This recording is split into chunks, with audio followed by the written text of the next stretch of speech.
What's going on, guys? You already know who it is, man. It's your boy Jerry Payton. We're back to react with this new on the tube, man. We got a fucking banger for you guys today, man. Everybody was telling me to react to this because they know how much I hate Tyrese Haliburton, bro.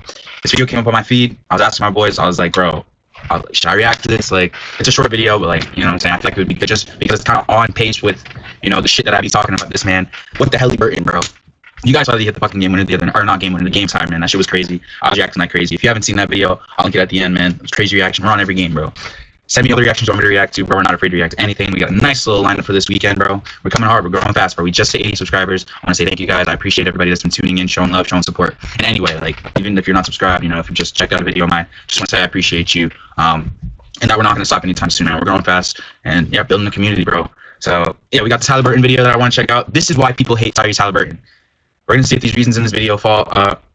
We're going to see if I fall under any of the categories in these videos, and just see why Haliburton is hated so much. Like, I know I'm not going to hate on heavy, but is it just a trend, or is there a specific reason? So we're going to jump into that in this video. And yeah, man, just calm down your thoughts. Let me know what you guys think. Do you guys fuck with Haliburton, or do you think he's, you know, too hated, you know, hated just right, or not hated enough? So just jump into it, guys. You can't even hit big shots without being clowned on these days. I mean, this is what was on the list. Bro, I saw that meme that was literally like Haliburton's gonna hit the Reggie Miller the first chance that he gets. Dude, it's because this dude is so predictable. He's so corny. Look at his face that I didn't even mean to do him dirty like this. Look at his face that I just paused on, bro. He's so, like, you know, he's just fiending to do that shit. Like, dog. Oh my gosh, dog. No, dude. I didn't even see the big ball Selly, dog. Nah, I don't even have to say anything too much about why he gets caught on. Really, the greatest comeback in playoff history. Man can't even celebrate. Like, bro, nah, like, I'm not even gonna say anything about Selly. Kelly jersey will get trash thrown at you these days. People just love to hate on this man, but it's not just the fans. It is the players who do not respect his game. Oh yeah, was he rated most like overrated? In high school, he wasn't recruited. NBA GMs didn't respect his game in the draft. He fell, but conference finals yet again. So is this just a fluke? Am I looking getting put on game right now? I know that. What Haliburton actually is? Well, can you believe, according to advanced stats like Unpredictable, the Pacers have 3 of the top 7 all-time playoff comebacks since 1977. All in the last 2 weeks. What? Back round 1, Cleveland round 2, and now this. Oh shit! Who is in the middle of all of it? Tyrese Haliburton. I'm not even gonna lie, bro. I gotta give him props. I didn't even know that. I mean, that just goes to bro. I can't believe I'm gonna give the Pacers credit, but it shows that they're a resilient team, bro. Unlike the fucking Celtics, man. Who should be playing in this Eastern Conference Finals right now, dude? This is, dude. They have the biggest comebacks in NBA playoff history since what, 1979? They said in the last 3 weeks. It is crazy. Player in the game, with the game on the line, now he's 12-2 this season. An 86% field goal percentage. For context, Michael Jordan was 36% in his career. And when he hits the shot, he talks trash in their face. No wonder they hate him. So a lot has been made of that anonymous player poll. A bunch of players voted Hallie most overrated. But it makes sense. But the conference finals have been good so far. Even better, every single guarantee for Spain. Never even won it when he did the $10 in bonus cash. He did a special free. All right. Think back to last year when he did a game time celebration in the league's face before Hallie ever even won a playoff game. No. He called Bailey in the middle of the game. Even clowns random players like Trenton Wolford for never making the playoffs. Really, dude? Like, you make it 1 year and the next year you're like, oh, the playoff, yeah, it's pretty sweet, but you didn't know anything about it. That is corny. So yes, I can see why other players. No, and I'm not even gonna lie, bro. When he was talking all this shit to Dame, dude, I thought Dame was gonna come back strong, but damn, bro, you got bitch. We low-key gotta start playing the Wash theme song when it comes to Dame, dude. It's tough to say it, man, but yeah, he's getting there. He's getting there, dude. Man, I really wanted him to come back and son Haliburton, because he was like, bro, like, I'm not playing this game. Like, when I come back, I'm gonna bust your ass, bro. You guys remember that? You saw him talking that. It's unfortunate that he came back and went outside, man. But this guy, he's annoying. Only his dad didn't help much. Okay, but I mean, you can't, like, dude. I thought, like, I actually gave him props for this because, like, he can't control his dad's actions when he's not, like, looking at him on the court. You know what I mean? Like, his dad completely just was being ridiculous and just went on. Like, there was no reason for him to go on the court. And then he was saying some bullshit about how he was cheering about his son, but he was clearly yelling things at Giannis from the middle of the court, dude. I don't even know how he got past security or whatever, dude. But that's crazy. But even with all that, like, you can't put that on Tyrese. Like, he had a really good answer when he was talking about it, and he talked to his dad. So I can respect that about him. I just don't like him as a basketball player. He's one of the most liked players in the NBA, but none of this even matters if the dude can play. Like Larry Bird, one of the most legendary trash talkers ever, but no one cared. Don't ever compare Larry Bird to Tyrese Haliburton, ever. I mean, averages 20 points and 10 assists a game, 2-time All-Star. But when they analyzed Hallie's game in film study a while back, there was something strange. Bro, he got the worst cut. Looks like something out of a black and white film from 1955. In it, and somehow go to fit, unlike a smooth, pretty shot like Kevin Durant that most players could only dream of having. His drives are like the most vanilla thing ever. Nothing super advanced here with the ball. Just gonna push it across to his right hand, then turn on the jets and dart to the basket. Great. On the flip side, you got like a Kyrie Irving who does a ton of fancy work just to get. I mean, whatever works. That's not to mention Kyrie's handles, which is ridiculous. Oh my gosh!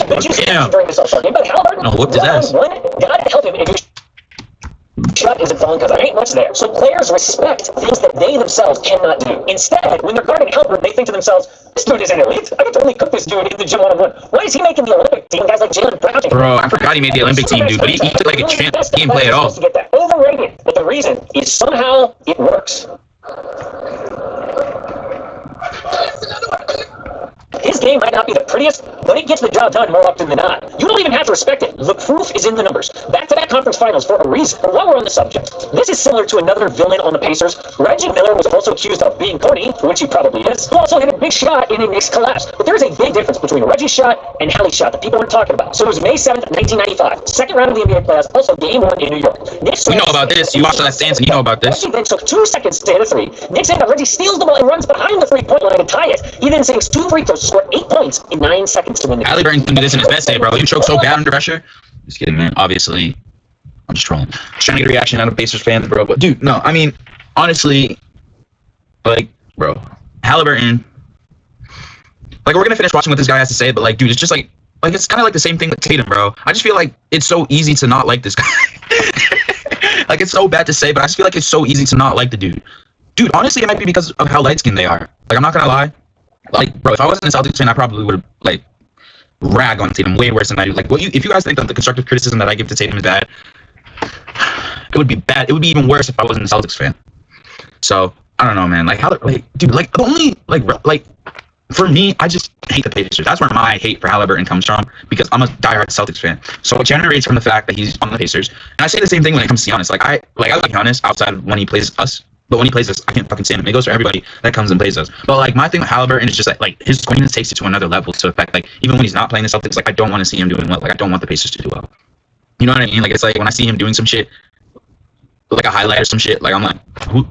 Sorry, it's just like when I see a highlight about Haliburton, bro, like, I'm like, bro, what the fuck? Like, who cares? Yeah, I don't know. I just can't. Haliburton, bro. Like that. Somebody else did the dirty work. Pacers, like, bro, copying all these celebrations, like, I even get Tatum mad shit for that. Like, it's like cool, like, if it's natural, but it's like, bro, you're fiending to hit that, dude. You know what I mean? Naismith was off the park, dude. You know, like, was he in the highlights that we watched yesterday? He wasn't the, like, reason, you know, that they started coming back. That's just from what I saw. I mean, like, if you guys watched the full game, let me know. I didn't watch it, but yeah, Naismith popped up perk, bro, and made like 5 threes in a row. And that's the only reason they were within the game. Like, bro, you gotta contribute all game if you're gonna do some shit like that. The choke celebration never happens. But that's the thing about Tyrese. The deep team around him is the secret sauce. They are a bunch of players that people gave up on. Take Naismith, for example. I know. Last year in college basketball, hit 52% from 3 at Vanderbilt. So the Celtics, using lottery pick to get him in the 2020 draft, the lottery shooting just didn't translate. Over 2 seasons, he scored 4 points a game and shot 32%. Hey, I still root for Naismith, though. Fourth from the G League. So Naismith, dude, I'm not gonna lie. Like, half of that isn't even his fault, bro. The Celtics are actually the worst team at development when it comes to, like, draft picks and shit, bro. Like, minus Tatum and Brown, when we were drafting, bro, we were drafting just straight bench players, bro. Like, we don't give a fuck about who we draft. We draft players to fill the end of the bench. Like, I'm not gonna give the development like, piece to him. Like, I'm not gonna fault him for being bad, because, like, we really didn't care. And, like, other Celtics fans can agree with me. Like, we really didn't care after we drafted Tatum and Brown about who we were drafting. Like, we were just kind of relying on signing people in free agency to beef up, like, a core around Tatum and Brown. Everybody else that we were drafting was just, like, guys to fill spots on the bench, or to, like, ball out in the G League. So I can't even, like, fault some throw-in player in a trade to get him out of Brogdon. And in the short term, Boston won that trade. Brogdon won 6th man of the year and helped the C's make the conference finals. Miss you, Brogdon. Did he get a ring with us? I don't think he did. This shot finally woke up. This year, we couldn't keep 3% from downtown, 54%. We couldn't keep him and Andrew, right? We had both at one point, maybe. 6'5", 3-and-D wing like that. Or was he here with Derek White? C's messed up. Another one is Obi Toppin, who the Knicks gave up. Must have felt so sweet throwing down those lobs in the garden. But then there's Pascal Siakam, who is never. I thought they traded for him. Talk about stars. Do you notice that? Even though dude was the second best player on a championship team, he's still underrated. But he gets to Indy. A star? So don't try to take over the team as the big threat. He just fills in what the Pacers don't have. For example, the only Pacer who can play in isolation, in the post, get around his man in the basket. I think he's the only one to wear number 43 too. With a 7'3" wingspan, basically unguardable for most of the league. So Hallie doesn't have to be that modern-day score-first point guard. Y'all think Siakam's unguardable? To be. Like, in the NBA right now, when you think all-star guard, you think like Anthony Edwards, John Morant. No, Haliburton just does these simple things really well and probably talks too much trash. But so good. The NBA needs a good villain. All this talk about face of the league, Anthony Edwards, Victor Wembanyama. What about villain of the league? Hallie is actually the player for this. Think about what I thought they were going to try to say Hallie should be the face of the league. I was like, Patrick Beverley, Dylan Brooks, Draymond Green. What do all these guys have in common? They're all underrated, came in the league with a chip on their shoulder. And not only was Hallie slept on in the draft, his original team gave up on him, trading dude away.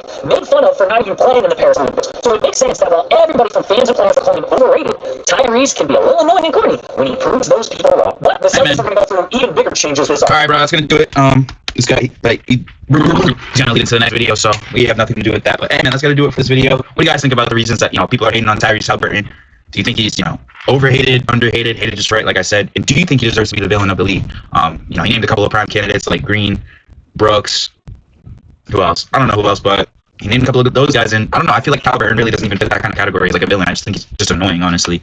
If you really want to put him in that same category as Dylan Brooks, then I mean, I guess, but I feel like Team USA probably wouldn't have invited him if he was in that same category. So I just feel like that doesn't fit. I think he's really just annoying, and the page just happen to be good. But that's my opinion. Let me know what you guys think in the comments below. Appreciate you guys tuning in with me. If you have anything that you want me to react to, leave them in the comments or send it to me. Follow me on the gram, bro. Everything is in the description. And yeah, man, I appreciate you guys joining me. Like always, see you in the next video, man.